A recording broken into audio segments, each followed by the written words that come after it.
ॐ या देवी सर्वभूतेषु मा सिद्धिदात्रीरूपेण संस्थिता नमस्तस्यै नमस्तस्यै नमस्तस्यै नमो नमः। हे माँ सर्वत्र विराजमान और माँ सिद्धिदात्री के रूप में प्रसिद्ध अम्बे, आपको मेरा बार बार प्रणाम है, या मैं आपको बारंबार प्रणाम करता हूँ। हे माँ मुझे अपनी कृपा का पात्र बनाओ। जय माता दी फ्रेंड्स, इस प्रकार से माता का ध्यान करते हुए हम आज माँ दुर्गा की 9वीं शक्ति की पावन कथा आरंभ करते हैं। माँ दुर्गा जी की 9वीं शक्ति का नाम सिद्धिदात्री है। ये सभी प्रकार की सिद्धियों को देने वाली है। नवरात्रि पूजन के 9वें दिन इनकी उपासना की जाती है। इस दिन शारदीय विधि विधान और पूर्ण निष्ठा के साथ साधना करने वाले साधक को सभी सिद्धियों की प्राप्ति हो जाती है। सृष्टि में कुछ भी उसके लिए अगम्य नहीं रह जाता है। ब्रह्मांड पर पूर्ण विजय प्राप्त करने की सामर्थ्य उसमें आ जाती है। नवदुर्गाओं में माँ सिद्धिदात्री अंतिम है।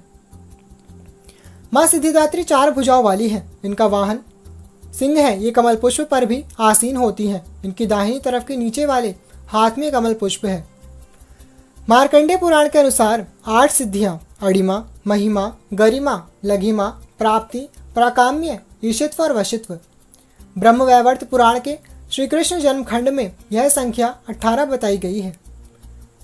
इनके नाम इस प्रकार हैं: अणिमा, लघिमा, प्राप्ति, प्रकाम्य, महिमा, ईशित्व, वशित्व, सर्वकामा वसायिता, सर्वज्ञत्व, दूरश्रवण, परकाय प्रवेशन, वाक्सिद्धि, कल्प वृक्षत्व, सृष्टि संहार, करण सामर्थ्य, अमरत्व, सर्वन्यायकत्व, भावना और सिद्धि।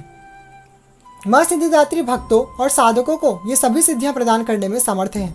देवी पुराण के अनुसार भगवान शिव ने इनकी कृपा से ही इन सिद्धियों को प्राप्त किया था। इनकी अनुकंपा से ही भगवान शिव का आधा शरीर देवी का हुआ था। इसी कारण वे लोक में अर्धनारीश्वर नाम से प्रसिद्ध हुए। प्रत्येक मनुष्य का यह कर्तव्य है कि वह माँ सिद्धिदात्री की कृपा प्राप्त करने का निरंतर प्रयत्न करे, उनकी आराधना की ओर अग्रसर हो। इनकी कृपा से अनंत दुख दूर, संसार से निर्लिप्त रहकर सारे सुखों का भोग करता हुआ वह मोक्ष को प्राप्त कर सकता है। सिद्धिदात्री माँ के कृपा पात्र भक्त के भीतर कोई ऐसी कामना शेष बचती ही नहीं है जिसे वह पूर्ण करना चाहे।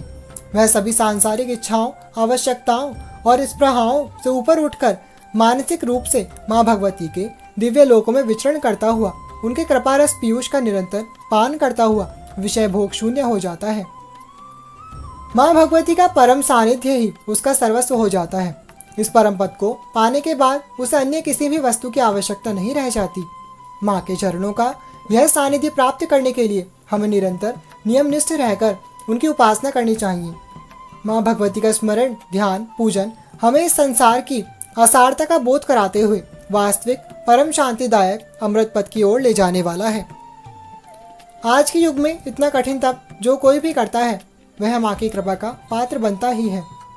अन्य 8 दुर्गाओं की पूजा उपासना शास्त्रीय विधि विधान के अनुसार करते हुए भक्त दुर्गा पूजा के 9वें दिन इनकी उपासना में प्रवृत्त होते हैं। इन सिद्धिदात्री माँ की उपासना पूर्ण कर लेने के बाद भक्तों और साधकों की लौकिक, पारलौकिक सभी प्रकार की कामनाओं की पूर्ति हो जाती है। नवमी के दिन माँ सिद्धिदात्री की पूजा की जाती है। देवी के स्वरूप को केतु ग्रह की स्वामिनी माना गया है। जो जातक नवमी के दिन माँ सिद्धिदात्री की पूजा अर्चना करते हैं उनके जीवन से केतु का दोष हट जाता है। ये माता श्री माता महालक्ष्मी का स्वरूप भी मानी जाती हैं। इसी प्रकार से माँ सिद्धिदात्री की कथा पूर्ण होती है। अब मिलेंगे अगली वीडियो में और भी अद्भुत जानकारियों के साथ।